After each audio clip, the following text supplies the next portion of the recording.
Oh, wait, has the music stopped? It was creepy, right? So is my face.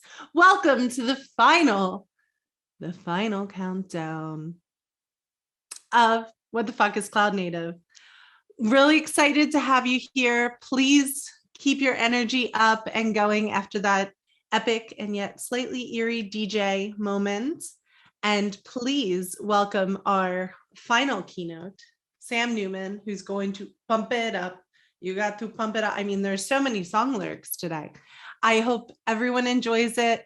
It's going to talk about actually, maybe, gaining benefit from the cloud and maybe gaining benefit from cloud native. Thank you so much, Sam. And I'll catch you all at the end, the closing. So like I like, this is in an inappropriate outfit in many situations, but especially when presenting, because these gloves don't work very well. So I'm going to take them off and, just, it's me. I'm actually Armanzi here as well. So hello, everybody. I hope you've been enjoying yourself so far, because it's been fun sort of hanging around with you, going on in the background throughout the day. It's sort of like an ongoing test match, only a cloud native test match and with less racism. So, right. We're going to be talking a bit about the cloud. Now, I love the cloud, but a lot of us, we do bad things with the cloud and we don't really gain the right benefit out of it because we use it in bad and weird ways. And so I'm hopefully going to help you unlock the benefit of your cloud, should you have one. And if you shouldn't have one, you should get one, but probably somebody else's cloud and not your own. My name is Sam Newman. You might know me from such books as Building Microservices, Monolith Microservices, and Building Microservices, the second edition. I have no new IP, so I'm just now doing sequels from now on. I'm like Marvel, but with less superheroes. I won't be talking about microservices again, although you can find my information about what I do on the internet. I do consulting and training and stuff like that. So I know a little bit about which I speak, but I'm also going to spend much of the next 30 minutes slagging off my profession. We're going to be talking today about the pitfalls and the various traps that we can fall into when trying to take advantage of the cloud, and by extension, maybe cloud native technology as well. But it's not just going to be a relentless tide of negativity, because although that does come naturally to me as a British person, I also like to think forward as well about how things could be better, because I also do hold an Irish passport and therefore can pretend to be European and think the world might have something better in store for me other than more and more time under the current regime. So there will be some tips. We'll be thinking about the future, although I don't have much future left because I am actually a bit older than I look. And old enough to have been around to see things like agile and DevOps and continuous delivery, these ideas that had great benefits to our industry, that had sort of passion and creativity behind them, that changed the way we thought about delivering software, to see all of those ideas crushed under a tide of just marketing crap, where we've got no idea what any of it means anymore. And these terms and these concepts have become totally devalued. Not the ideas behind these ideas, but the fact is that now anybody can just slap continuous delivery on their product and say, look, buy me, I'm great. And then, of course, we have the various foundations out there as well, which we won't talk about right now. And of course, it's now happened to cloud native as well. What does cloud native mean? People think cloud native equals Kubernetes, which of course is false, because cloud native as a term existed before we had Kubernetes. And yet for many of us, this is what cloud native means. Dun, dun, dun. Yes, the Cloud Native Computing Foundation landscape, or hellscape, depending on your point of view. Now, when you go look at this image as a whole and you're like, what? And then you see this little helpful thing at the top. It says, if you're feeling overwhelmed, do not be worried. Do not be worried, because we can help you. There's an interactive landscape. Yes, there is a highly interactive website that helps me kind of parse all of this information. But really, when I see that message at the top saying, are you overwhelmed? What I'm actually thinking in my head, if I'm putting myself into the minds of the average person working at a company, trying to work out what the hell cloud native is anyway, what I'm actually thinking is, are you feeling overwhelmed? Please contact your local expensive consultants or your therapist, and potentially both. There's another thing you can do when you go to the Cloud Native Computing Foundation website. to see information about the various different products that are under the umbrella of the CNCF, you also get this little tidbit. I can't remember how long this has been there for. It's very interesting. You are viewing 990 cards with a total of I don't know what stars are, by the way. There's a lot of stars there. I'm assuming that's a good thing. And a market cap of $16.6 trillion and funding of 26.5 billion. So the CNCF are very proud of the sheer amount of money that has been pumped into this sector. And to an extent, it is a sign of success, right? So the very, very good work the CNCF does has promoted this ecosystem. But there's a danger, of course, when we start seeing a lot of money being pumped into these sorts of things, because what the original ideas are often ends up getting, to a large extent, completely and utterly kind of warped out of all, kind of reality. Some of you may have heard the term greenwashing recently. That's where you take a company, like theoretically an Anglo-Dutch oil company, and then claim that, oh no, we're green and lovely. This is what's called greenwashing. You spend lots of money trying to claim that you're green when you're not actually, because it's all really about marketing and not really about the truth. And we've seen the same things in Agile. We saw the same things in DevOps. We saw the same things in continuous delivery. All these product companies that missed the boat, that now suddenly realized that what they were doing was no longer what anyone else wanted to do. And they would do whatever they could to slap labels all over their products, claiming that they too were cloud native. How many of those products we look at there, they've done enough to get onto the CNCF radar. But how many of them are actually got any idea what cloud native is? Let's do a little bit of history. As I mentioned, I am old. A little bit of a history lesson. Back in 2006, something interesting, something momentous, something wondrous happened, albeit coming from a mind as questionably morally bankrupt as Jeff Bezos. This in the form of Amazon Web Services.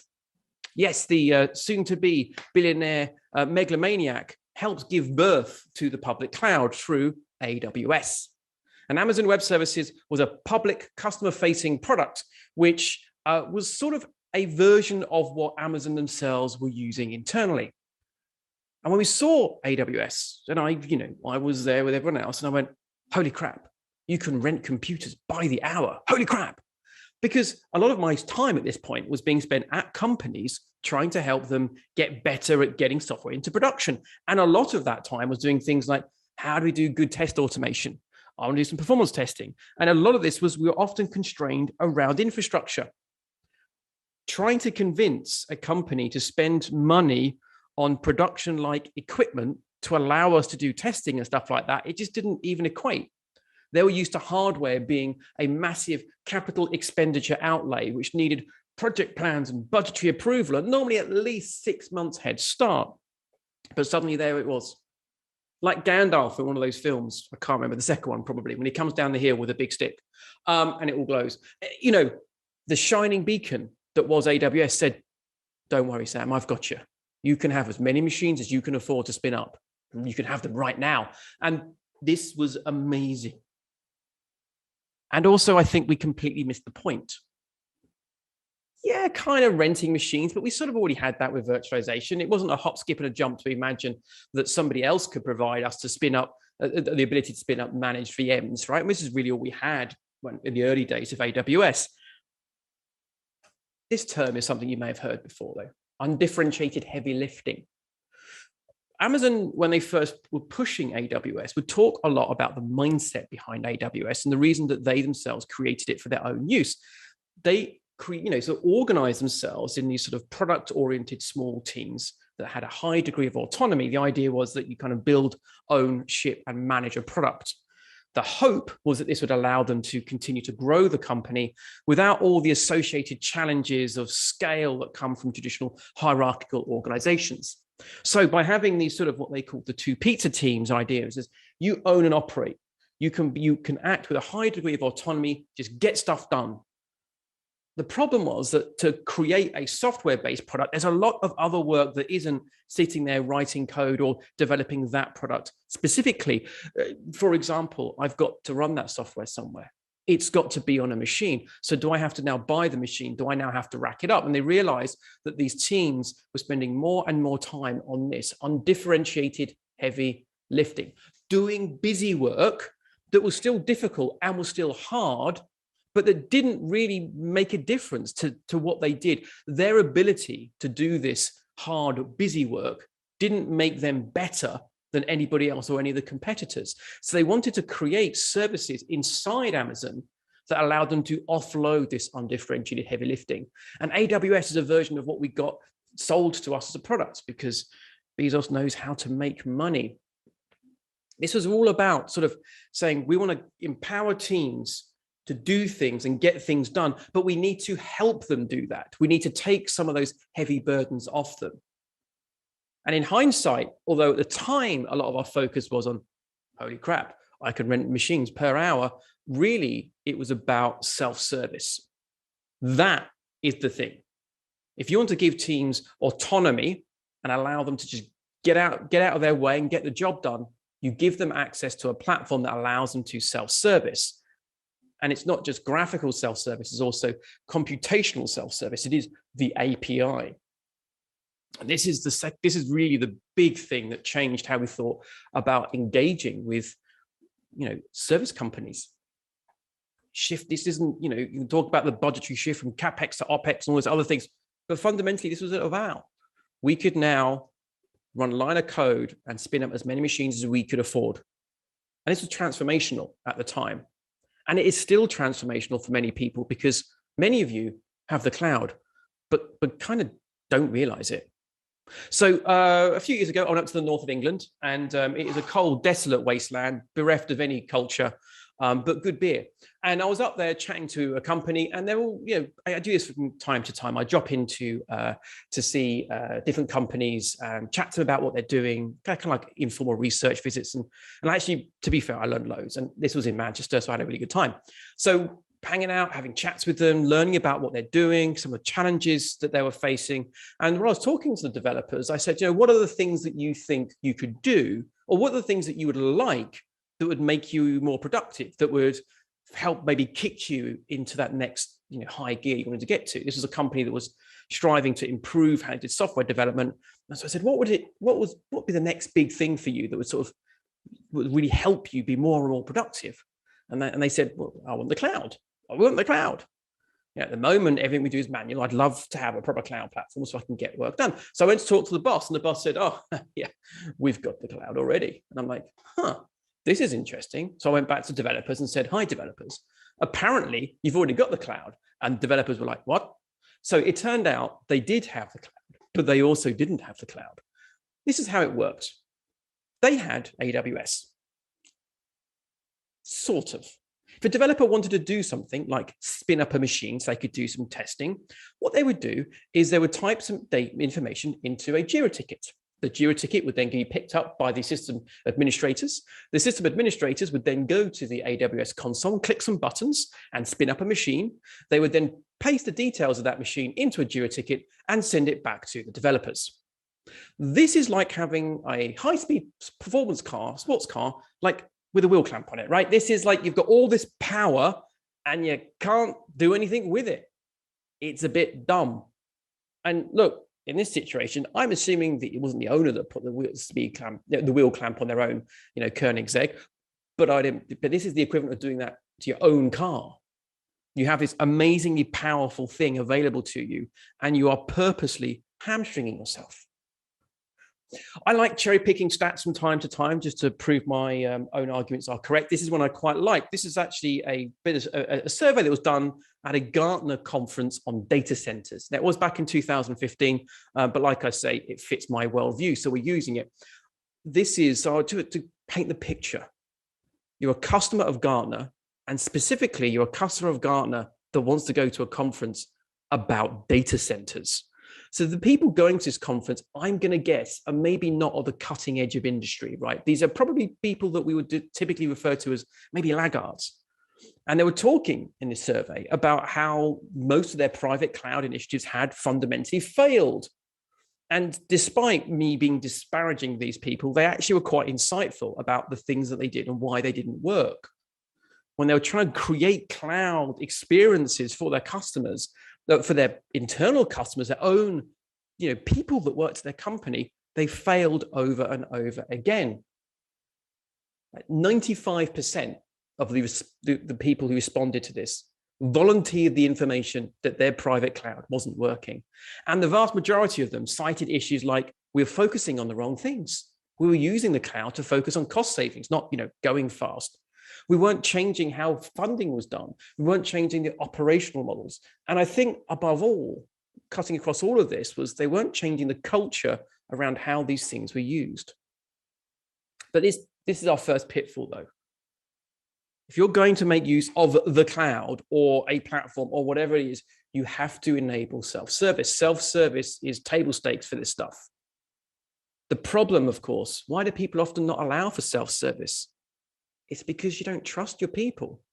This is where it all starts and ends. So here's a top tip. Maybe trust your people. If you don't trust your people, either your people are a problem or you're the problem. Either way, you've got no business doing any of this stuff right now until you sort this out.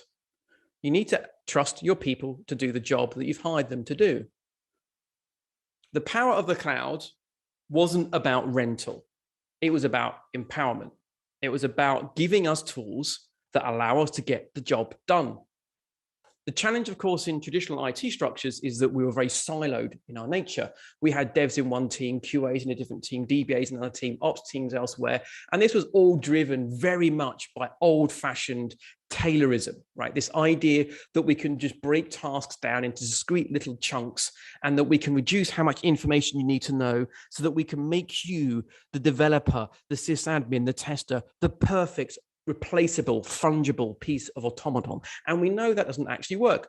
These siloed organizations, though, still exist. And then, at some point, someone talks to someone who wants to, build a product or something like this. And this old style manufacturing view of trying to limit the scope of what any person has to worry about extends into even when we start looking at what developers do. Many of you have probably seen things like the three-tiered architecture. You've got all your front-end developers in one team, your services developers in another team, your DBAs in another team, the traditional three-tiered architecture. This is Taylorism in action, and it's also Conway's Law in action. So that's something for you microservice weenies out there. So you can do your shots now as part of the microservices drinking game, because I mentioned Conway's Law twice, 2 shots.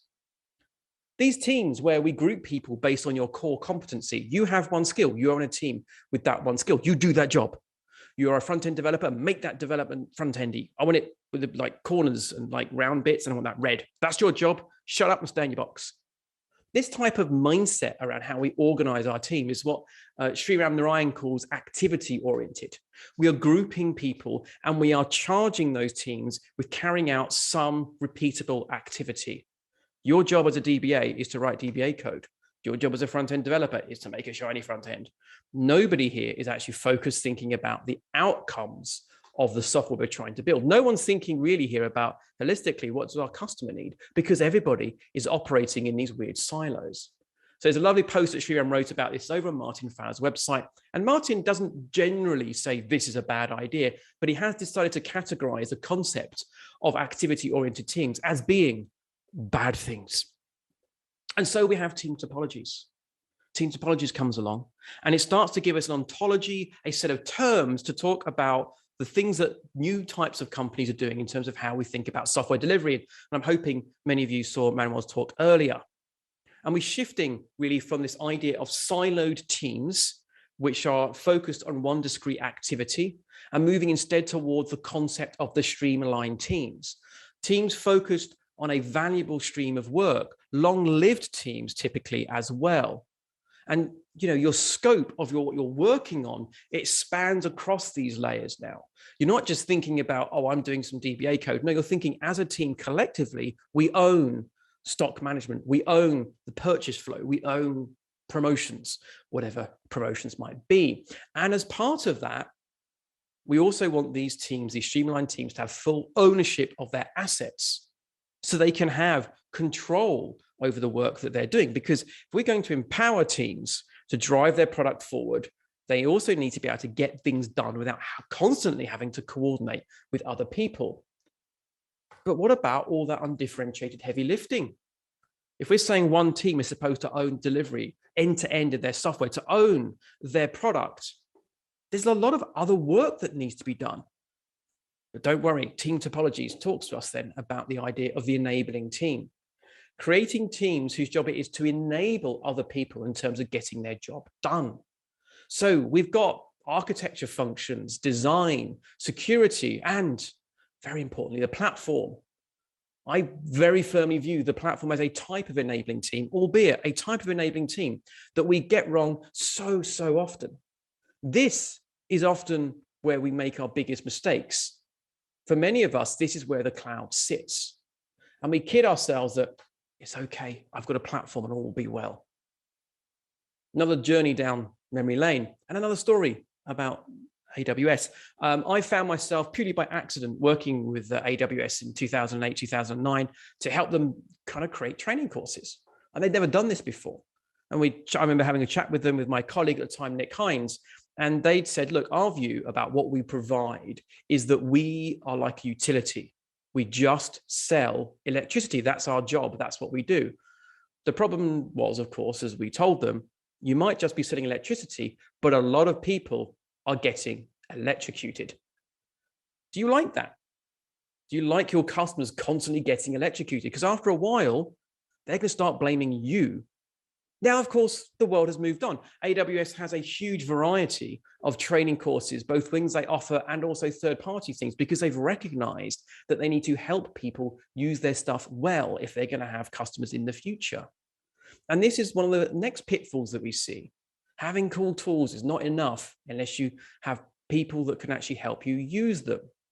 How many people out there bring all these new cool tools in, but don't spend time trying to understand what is it our people need? How do we help them use these tools well? Like doing some outreach maybe?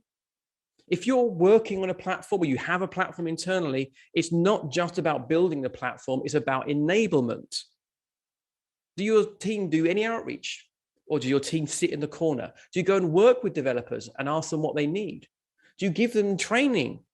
Do you actually embed yourself with them to see the day-to-day struggles that they have? Because if not, you're going to fail. And it's even more disappointing because we've been through this with DevOps, and would somebody please do some reading at some point. If you sit in your corner and you spend all your time building a platform and never talking to anyone else, I tell you who's going to be really happy. All the VCs that have pumped all those billions into all those cloud native computing companies. If you don't do outreach, your product team is just going to be another silo. It's just going to be another ops silo you've got to deal with. This outreach, is understanding about what you need to provide to your people, is all about thinking about treating your product like a platform, like a product. Who are your customers? What do they need? Your customers are internal people. I'm always really surprised by this. Right? Because when you create a crap tool internally, the people you piss off, your coworkers, and your coworkers know where you live. So treat it like a product. Think about what your customers want. I don't know, maybe you could talk to them. Let's come back to the landscape. It's bewildering, isn't it? 990 things on this sheet, and I don't know, there's probably been 25 added since we started. It's not the CNCF as though, it's all these ecosystems that we're struggling with. Let's look at the full list of AWS services. I actually couldn't find a good list on Amazon's own pages because of all this weird like dynamic web pagey rubbish. I had to go to a third-party website where somebody collates a list of all of the discrete services that AWS offers, a mere 285 different things. And each of those services has a lot of complexity around it. This can become utterly bewildering. But if you're going to create a platform, it is okay to provide a curated experience to guide people through it. But do not confuse that. Do not confuse curation of your platform, curation of your developer's cloud experience with governance. These are different things. Governance is a very sensible idea. Governance is about deciding how things should be done and making sure that they are done. That's it. That's what governance is. Governance tends to get a bad name in organizations because of how we go about implementing it. This can be top-down control oriented, or it can be collective. Well, a lot of organizations, though, when they start seeing platforms, they start seeing cloud native, and they think, you know what? Governance is really hard. So what we're going to do is we're going to create a platform that does all our governance for us. It's going to enforce certain things. It's going to make sure you act and behave in a certain way. And once again, we don't have to explain why we're doing these things or what we're doing or why we think things should be done a certain way, because you will use the tool and the tool will make you happy. Through tooling, you too will be free. You must use the platform. Forcing people to use your platform is not about enabling your people. It's about control. And here's the thing, right? If you make it really hard for people to do their job, people are either going to bypass those controls or they're going to leave your company. And the people that do neither, you probably don't want to keep either way. Another AWS story. And I don't want to harp on, I'm not saying they're a great company. They're not. They've done some interesting things. But they're also, morally reprehensible on a number of axes. But there's a great story that Werner Vogels used to tell. He's the CTO of Amazon. I was talking early on about you're trying to get AWS kind of something that enterprise companies would consider. He'd go into these Fortune 500 companies and try and get himself at a meeting with someone somewhat senior, and he'd explain the pitch behind AWS. And this was around the time that people said, I'm not going to have a bookseller run my computers for me. This is the kind of conversations he'd have. And he'd say, oh, so you'd never use this stuff? And he said, no, he wouldn't. And then he'd put out a list of all the people at that company that had signed up for an AWS account and were billing services to AWS. If you're stuck internally and you need to get something done, and there's somebody over here says, oh, just give me a credit card and I'll do it for you. There are hundreds of people across these Fortune 500 companies who are just using a credit card, billing it back to the company, and we're doing this stuff anyway. It's an example of what we now call shadow IT. IT services that your employees are using outside of what you're aware of or outside of the things that you give to them. And some organizations want to eliminate shadow IT. For others, though, they look at what people do outside of the mainstream within their organization and realize there's a reason people are doing this. It's because the things that we're giving them suck. Here's a really important thing to take into account.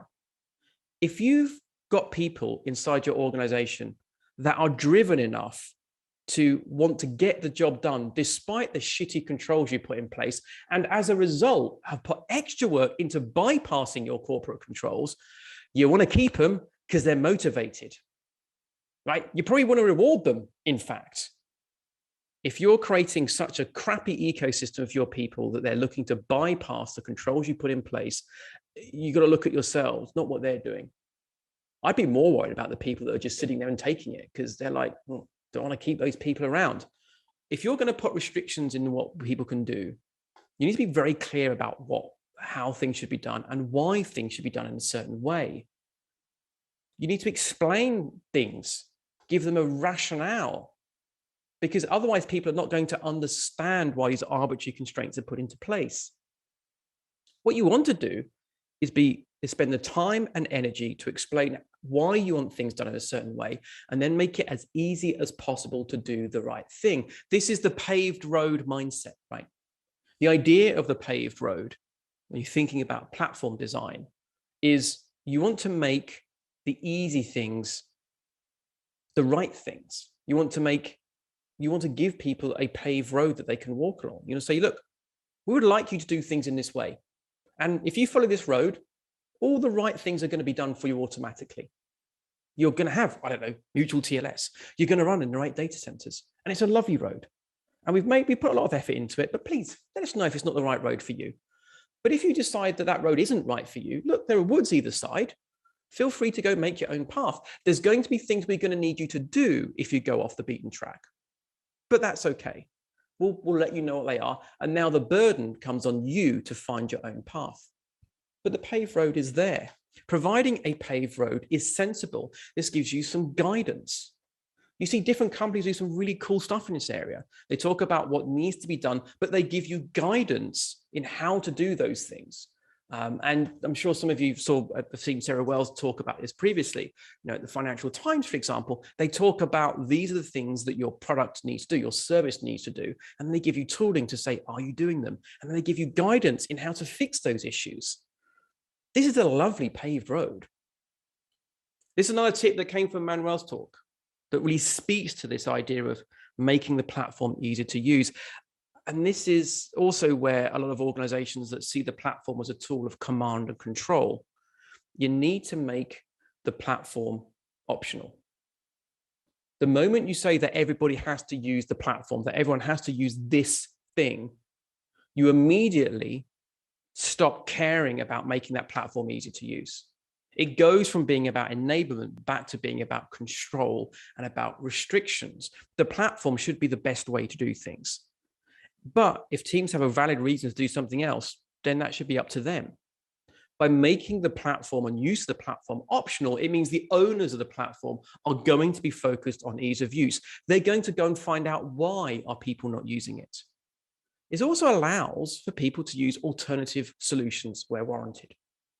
Now, I've been a bit ranty today. Some stuff in the world of cricket's maybe quite cross, so I apologize for that. We're not going to talk about that today because I'll get angry again. So instead, I just wanted to summarize things and give you all a chance to ask me some questions. So here are the kind of 3 pitfalls we talked about. The big one is just not enabling self-service. I mean, this is like, item 0 on how to use the cloud. It's about self-service. And if you're putting barriers in the place of your staff in doing things with the cloud, why are you using the cloud? Just probably, making everyone miserable. But if you're going to give people access to the cloud, be it a public cloud or private cloud or whatever platform you're giving them, you've got to also help them use those tools well. And please stop trying to implement governance through tooling. This is a bad place to go. But we've given you some top tips. I'm trying to be optimistic. Trust your people. Treat your platform like a product. It is okay to create a curated experience. That paved road I talked about, that is the example of that lovely curated experience. But you've also got to make the platform optional. Distilling all of that down though, right? How many of you are really using the cloud without actually using it? How many have you bought that big fancy sports car and then stuck your own wheel clamp on it? I sometimes feel that that's the most common impediment to getting the full value out of the cloud and all of these ideas just comes down to this one simple idea. It all starts with trusting your people. And if you don't trust your people, I think you should ask why. I hope we've got time for questions. The second edition of Building Microservices is available. I've got to sell copies because I have a mortgage to pay for. And probably by saying that all consultants are bad, I've probably done myself out of some work as well. If you want to know more information about what I do, though, you can find it over at my website. But we've got time for questions, if there are any questions. Jennifer, do we have any questions? Well, I have one. Okay. No one addresses what I find the most offensive part. Why do they believe that a team of 6 to 9 people would only eat 2 pizzas? Well, now I've looked into this, and having traveled extensively across America, there are different sizes of pizza that are available to people. So I've always asked, were you serving people pizza for dinner or lunch? Is this a deep dish pizza? A Chicago deep, that's not pizza, by the way. It's an abomination is what it is. But, I think it's a bit of that, right? How big is the pizza? I didn't get a satisfactory answer. But yeah, can't help you with that one. Maybe a 2 salad team. I don't know. But then how big are the salads? I mean, pizza is pizza, and I eat 1 for myself. This was very great, hilarious. You energized everyone. You pissed off everyone. And you definitely would have won Kubernetes bingo or cloud native bingo. You mentioned all the key terms. Fantastic. That's good. I was going to slag off Kubernetes for a bit, but it's not Kubernetes' fault if everyone keeps using it badly. But, yeah. And it's also not the CNCF's fault. They've become successful, right? That's a good thing, I suppose. But anyway, does anyone have any questions for me about anything? Because if not, I'm happy to let everyone just go back to their normal business of, installing Minikube or whatever they do on their laptops. What do you actually do? That is my question. I was confused of what your job is. Oh, okay. You sound like my son now. I mostly wave my arms for a living. Okay. Yeah, it's called testiculating.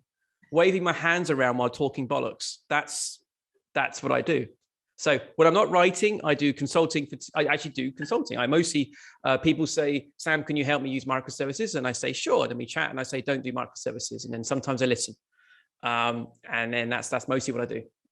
So, you know. Well, thank you very much for clarifying or not what the fuck is cloud native. Thank you, Sam. Thanks for having me, Jennifer. Take care, everybody.